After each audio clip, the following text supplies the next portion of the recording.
Halo semuanya, kembali lagi bersama saya Mahdianto dengan tema Minimalis Indonesia.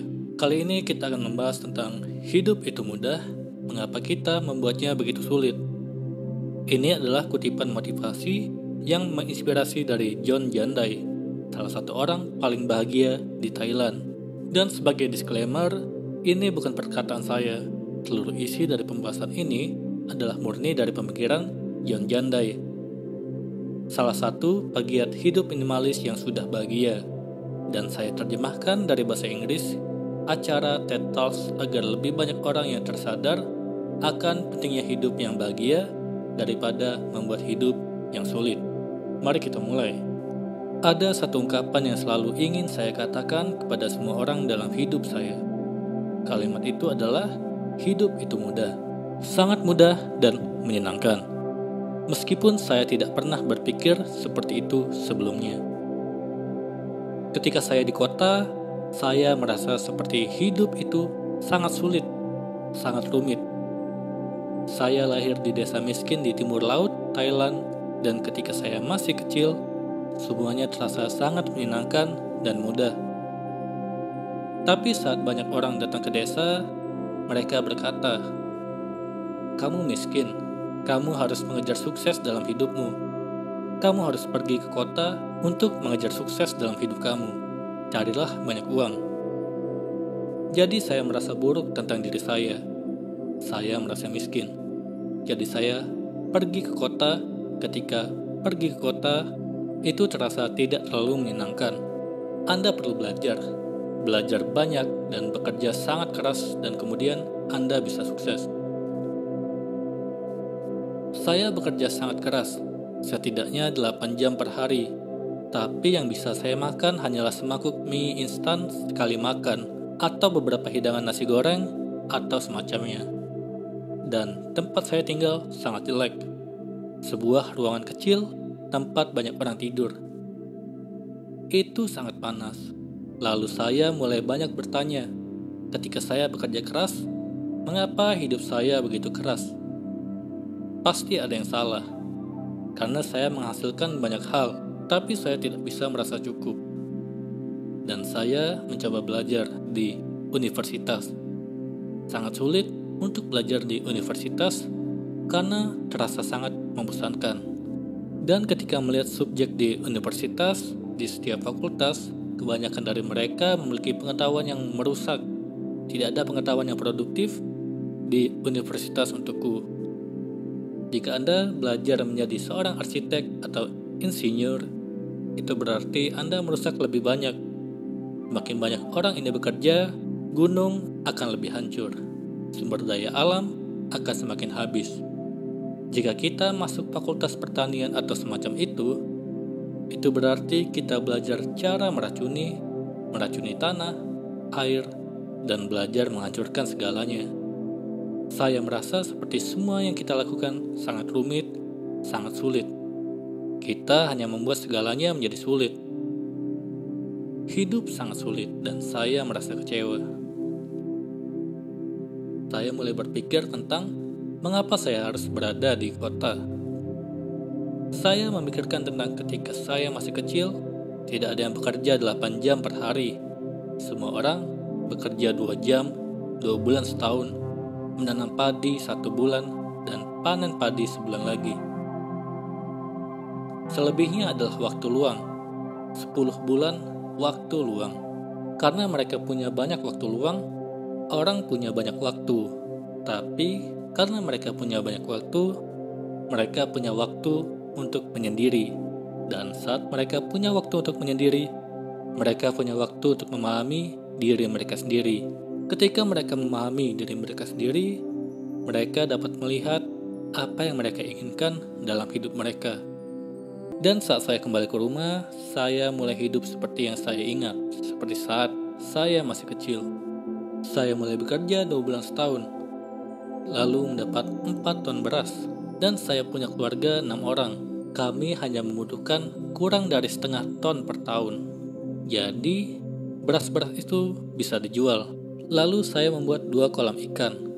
Kami punya ikan untuk dimakan sepanjang tahun. Dan saya memulai sebuah taman kecil. kurang dari setengah hektar. Dan saya menghabiskan 15 menit per hari untuk merawat taman itu. Saya memiliki lebih dari 30 jenis sayuran di kebun, jadi 6 orang tidak bisa makan semuanya. Kami memiliki stok untuk dijual di pasar, lalu bisa juga menghasilkan penghasilan. Jadi saya merasa hidup itu mudah. Kenapa saya harus berada di kota selama 7 tahun, bekerja keras dan kemudian tidak cukup makan? Tapi di sini hanya 2 bulan setahun dan 15 menit per hari, saya bisa memberi makan 6 orang. Itu terasa mudah. Dan sebelum saya berpikir bahwa orang bodoh seperti saya yang tidak pernah mendapat nilai bagus di sekolah bisa punya rumah, karena orang yang lebih pintar dariku, yang nomor 1 di kelas setiap tahun, mereka mendapatkan pekerjaan yang bagus, tetapi mereka perlu bekerja lebih keras dari 30 tahun untuk memiliki rumah. Tapi saya yang tidak bisa menyelesaikan universitas, bagaimana saya bisa punya rumah? Untuk orang-orang berpendidikan rendah seperti saya, pasti akan merasa putus asa. Tapi kemudian, saya mulai melakukannya, membangun tempat tinggal. Sangat mudah. Saya menghabiskan 2 jam per hari, dari jam 5 pagi sampai jam 7 pagi, 2 jam per hari.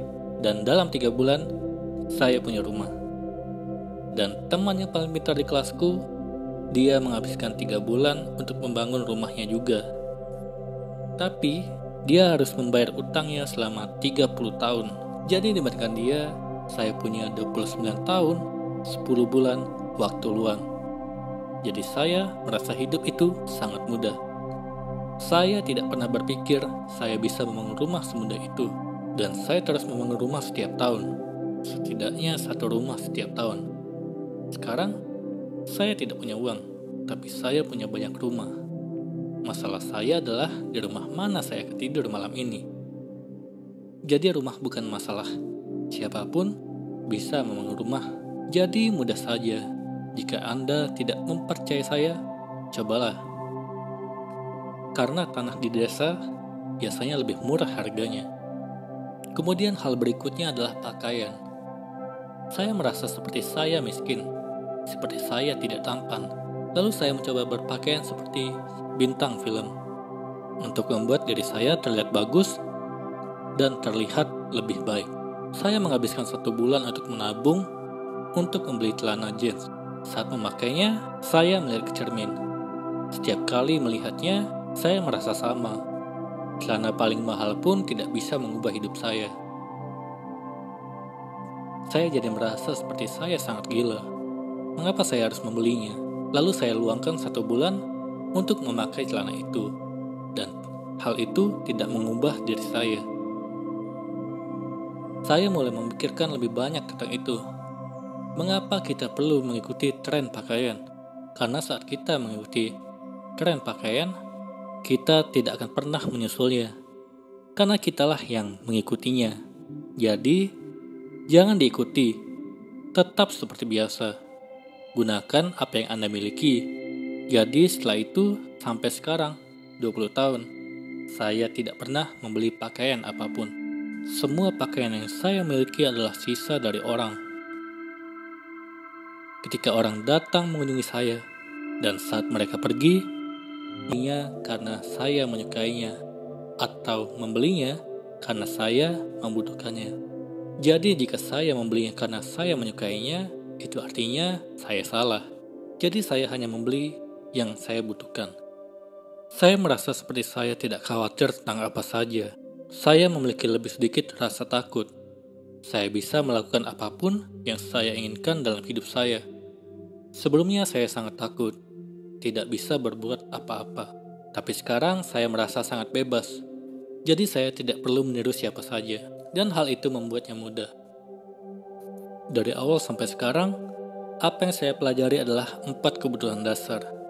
Makanan, rumah, pakaian, dan obat-obatan.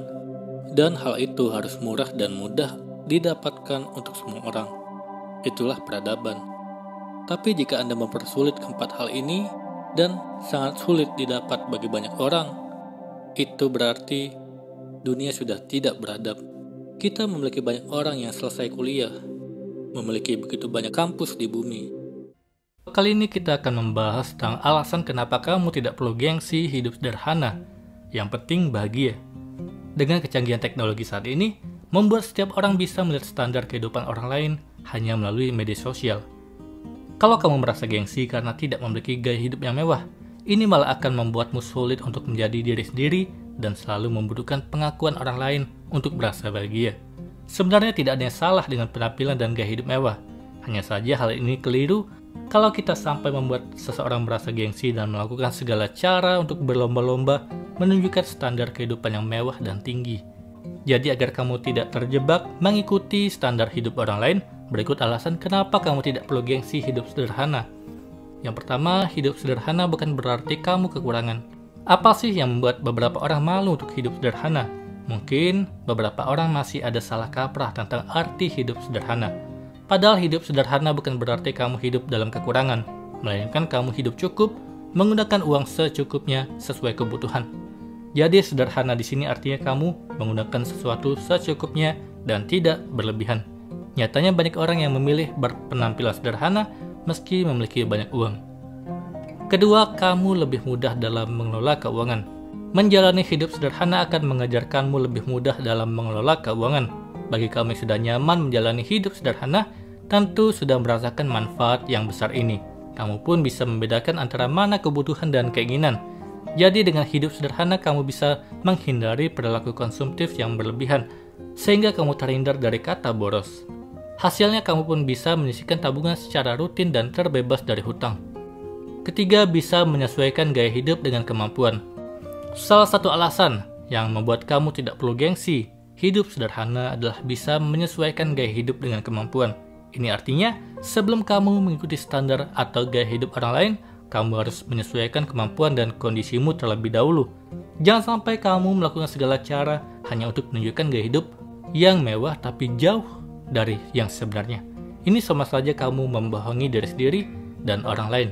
Lebih baik tampil menyesuaikan kemampuan diri, sehingga tidak ada pihak yang dirugikan. Keempat, hidup sederhana membuat kita menjadi lebih pandai bersyukur. Dengan hidup sederhana akan membuat kita merasa cukup dan tidak terusik dengan standar hidup orang lain. Inilah yang otomatis akan membuat kita pandai bersyukur, sehingga hati pun merasa lebih tenang. Hidup sederhana juga mampu membuat kita mensyukuri apa yang kita miliki saat ini dan tidak mudah menyia-nyiakan sesuatu yang kamu capai. Jadi jangan gengsi hidup sederhana. Kelima, tidak terlena mengikuti tren yang tidak ada habisnya. Di era yang begitu cepat dan adanya perubahan setiap saat tentang tren-tren baru yang muncul, membuat banyak orang tertarik mengikutinya hingga rela mengeluarkan budget yang tidak sedikit. Tapi dengan menerapkan hidup sederhana, kamu tidak akan mudah terlena mengikuti tren-tren baru yang tidak ada habisnya. Lebih baik pilih tren yang sesuai dengan kepribadian dan nyaman untuk diterapkan, sehingga kamu tetap bisa menjadi diri sendiri dan tidak melewati batasan. Apakah beberapa alasan tadi sudah membuatmu yakin dan tidak gengsi lagi untuk hidup sederhana? Nyatanya memiliki gaya hidup yang menyesuaikan kemampuan akan membuat hidup kita jadi lebih tenang. Jadi jangan gengsi hidup sederhana. Bersyukur atas apa yang kamu miliki saat ini akan membuat hidup menjadi lebih bermakna. Kali ini kita akan membahas tentang mindset untuk mengubah gaya hidup menjadi lebih sederhana. Mengubah gaya hidup dari terbiasa mewah menjadi lebih sederhana, bahkan harus mengencangkan ikat pinggang. Tidaklah mudah untuk kebanyakan orang. Ada rasa terkekang sekaligus gengsi pada teman-teman. Tapi tentu saja ada kalanya kamu benar-benar tidak mungkin lagi untuk melanjutkan gaya hidup lamamu yang mewah dan boros. Kamu harus belajar realistis. Kalau tidak, bahaya keuangan yang lebih besar menjadi sulit terhindarkan. Kendati tidak mudah, keinginanmu untuk mengubah gaya hidup perlu didukung. Guna memudahkan proses adaptasimu, simaklah ulasan berikut ini. Yang pertama, berhemat bukan berarti miskin. Justru keputusanmu untuk mulai berhemat sekarang juga adalah untuk mencegahmu terjerembab dalam kemiskinan. Tabunganmu mungkin telah terkuras cukup banyak. Tapi sejauh mana ada yang diselamatkan, lakukanlah. Bahkan kalau tabunganmu setelah dihitung-hitung masih lumayan, jangan tunda lagi keinginanmu untuk mengubah gaya hidup. Lebih ringan mengubahnya dengan kesadaranmu sendiri daripada kelak kamu hanya terpaksa oleh keadaan ketika telah tak ada uang lagi di sakumu. Kedua, memang selalu ada yang harus diprioritaskan dalam hidup. Memutuskan untuk mengubah gaya hidup adalah tanda kamu memahami apa yang seharusnya diprioritaskan untuk saat ini. Apakah itu rencanamu memiliki rumah sendiri, berkeluarga, atau tabungan pendidikan untuk anak misalnya? Kamu memang tidak dapat terus berhura-hura dan hanya memikirkan diri sendiri. Usiamu bertambah, tanggung jawabmu juga. Jadi jangan mengelak dari keharusan mengatur prioritas dalam kehidupanmu. Ketiga, malu hidup sederhana tak menyelamatkan dirimu dari masalah keuangan. Apabila kamu harus merasa malu, malulah kalau kamu sampai terjerat masalah keuangan yang sesungguhnya masih dapat dicegah. Bayangkan apa yang ada di orang-orang, seandainya ada orang yang terkenal bergaya hidup mewah tiba-tiba mencari pinjaman uang kemana-mana. Dapatkah orang itu menanggung rasa malunya? Itu berlipat-lipat beratnya ketimbang rasa malu lantaran orang itu harus menurunkan gaya hidup. Dengan mengubah gaya hidup, artinya kita masih punya kendali atas kehidupan kita. Ketika hari-harimu habis untuk memikirkan cara melunasi utang dan mencari pinjaman yang baru. Keempat, makin sedikit yang kamu butuhkan, bukankah semakin baik? Kurang tepat kalau kamu mengartikan semakin kaya sebagai makin banyak kebutuhan. Orang kaya sesungguhnya justru yang kebutuhannya paling sedikit. Bukan berarti ia telah benar-benar memiliki segalanya, melainkan ia merasa cukup dengan apa yang dimilikinya saat ini. Dengan sedikitnya kebutuhan, kamu tidak perlu ribet lagi memikirkan terlalu banyak hal hanya untuk mengejar kepuasan diri. Kamu dapat fokus pada hal-hal yang lebih penting untuk masa depan, sekaligus bermanfaat bagi orang lain. Kelima, bekerja keras seperti apapun tak dapat mengimbangi gaya hidup mewah. Permasalahan utama saat bergaya hidup mewah adalah tidak ada batas maksimal. Ini seperti di atas langit, masih ada langit. Di atas suatu kemewahan, pasti masih ada yang lebih mewah lagi. Lantas dengan cara apa lagi? Kamu akan terus mencari uang apabila gaya hidup yang coba diikuti pun tidak ada titik akhirnya. Jangan sampai kamu tergoda melakukan berbagai kejahatan demi membiayai gaya hidup. Itu bukan jalan hidup menuju kebahagiaan yang sejati. Kamu tak lebih seperti diperbudak oleh gaya hidup mewah, mencari uang sebanyak-banyaknya hanya untuk cepat-cepat dihabiskan lagi. Keenam, mengantisipasi masa depan adalah tindakan bijaksana. Sebaliknya, mengabaikan segala potensi bahaya di masa depan adalah ciri khas yang bodoh. Makin kamu dapat menggunakan akalmu, makin kamu mampu membayangkan hal-hal terburuk yang mungkin saja terjadi di masa depan. Bedanya dengan penakut, kamu tak terhenti pada sekedar membayangkan, melainkan lekas mengambil berbagai langkah pencegahan. Bukankah orang yang paling mujur adalah yang masih memiliki tabungan ketika kondisi sulit terjadi?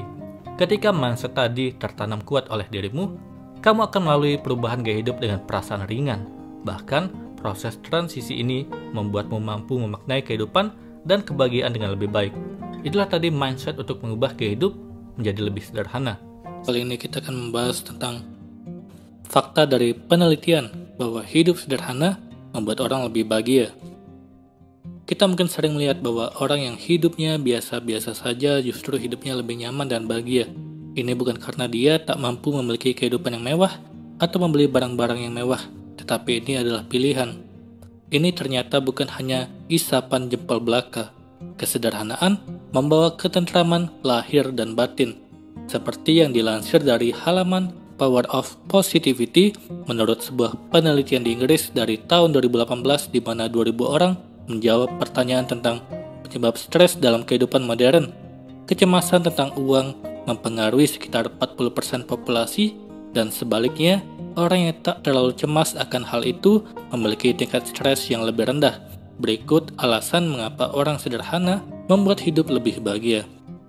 Yang pertama, tidak mengikuti gengsi yang tidak ada habisnya.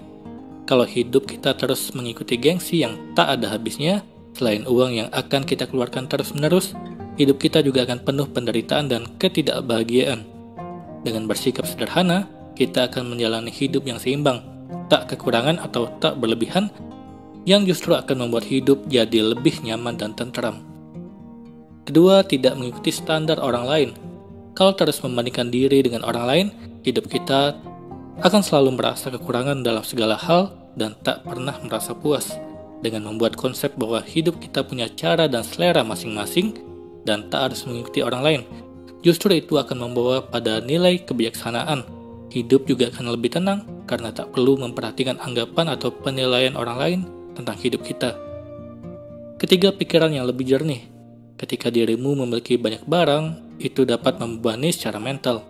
Bahkan kalau dirimu tidak menyadarinya. Dari tidak dapat menemukan barang saat menginginkannya hingga hanya merasa kewalahan, memikirkan bagaimana cara menyusunnya. Memiliki lebih sedikit, hal itu juga dapat berarti mengurangi beban pikiran. Keempat, kepercayaan diri yang lebih besar. Hidup dengan lebih sederhana membuat seseorang tidak khawatir tentang memiliki mobil mewah atau jam tangan yang mahal. Itu artinya tanpa memiliki hal tersebut, hidup mereka tetap berjalan tanpa merasa kekurangan kepercayaan diri. Kamu harus merasa percaya diri akan dirimu, bukan karena apa yang kamu punya, tapi akan siapa dirimu.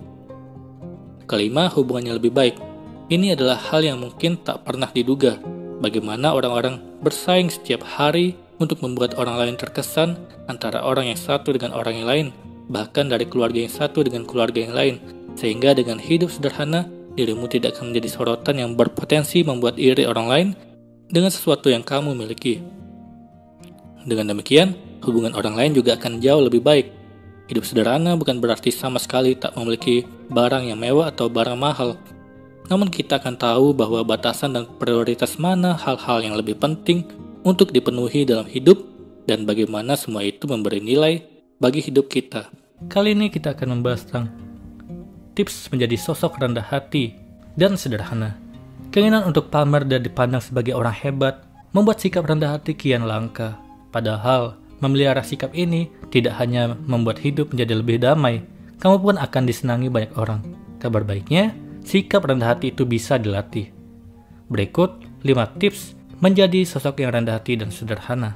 Yang pertama adalah pendengar yang baik. Kunci utama dari sikap rendah hati adalah kemampuan untuk menghargai orang lain, serta membuat mereka merasa diperhatikan. Salah satu langkah yang dapat kamu lakukan, yakni menjadi pendengar yang baik.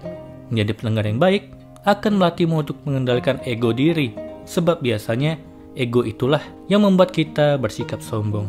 Untuk menjadi pendengar yang baik, hal penting yang harus kamu ingat adalah mendengarkan, bukan untuk memberinya jawaban. Cukup berikan dia perhatian dan merespon dengan tepat. Terkadang saat orang berbicara atau mengutarakan masalahnya, bukan untuk mencari pemecahan masalah, melainkan sekedar ingin ditemani dan diperhatikan. Kedua, mensyukuri apa yang kamu punya. Tanpa rasa syukur, kamu akan mudah sekali merasa apa yang dimiliki saat ini semata-mata karena hasil kerja kerasmu. Tanpa sadar, hal itu juga melibatkan bantuan banyak orang dan pastinya campur tangan Tuhan. Sebab itulah kenapa penting melatih rasa syukur. Dengan bersyukur, kamu akan sadar bahwa berbagai kenikmatan yang diperoleh bukan hanya kontribusi dari usahamu saja, melainkan juga rahmat yang Tuhan berikan. Ini akan menjagamu untuk selalu bersikap rendah hati dan sederhana. Ketiga, meminta bantuan saat membutuhkan. Di antara penyebab seseorang sulit sekali meminta tolong adalah pride atau harga diri. Cobalah untuk hilangkan pemikiran kalau meminta bantuan orang lain itu buruk atau memalukan.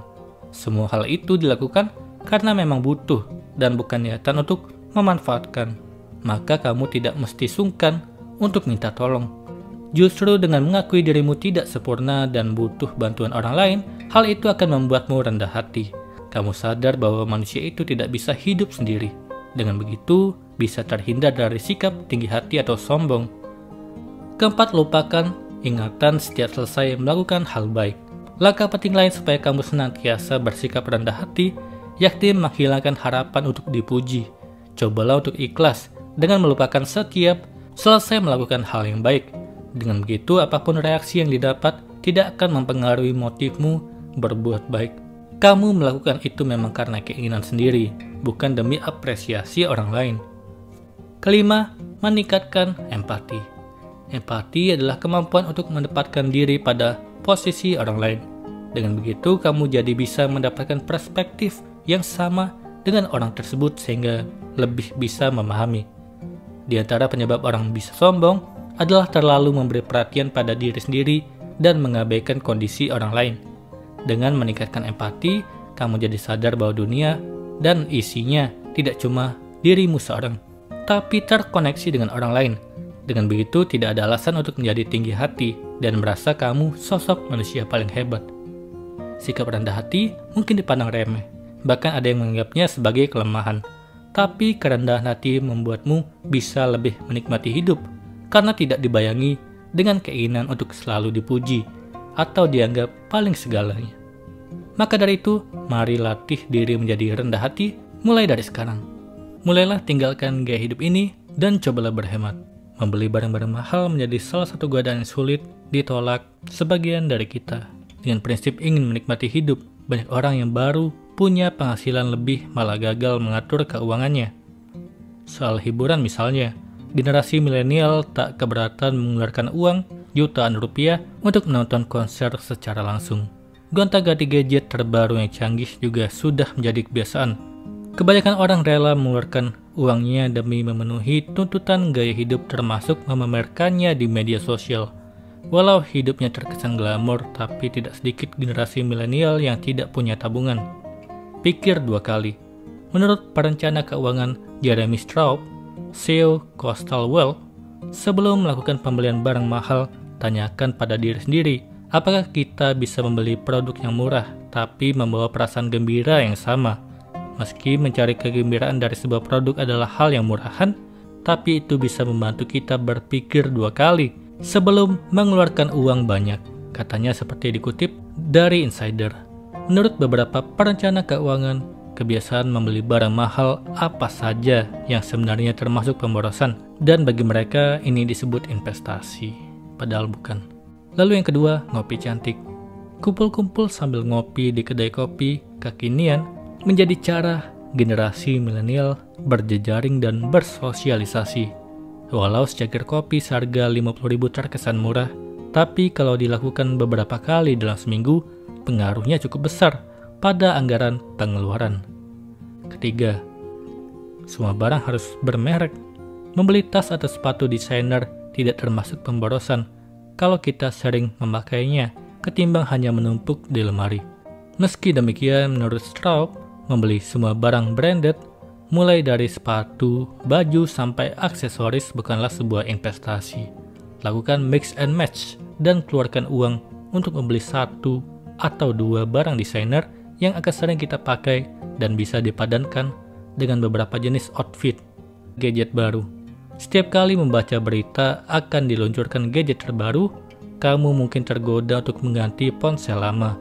Perencana keuangan Rob Weber mengatakan, terkadang ponsel baru hanya memiliki sedikit perbedaan fitur dengan model sebelumnya. Misalnya, iPhone 14 yang bisa mengisi baterai lebih cepat dari iPhone 13. Apakah kita bisa baik-baik saja tanpa memiliki fitur itu?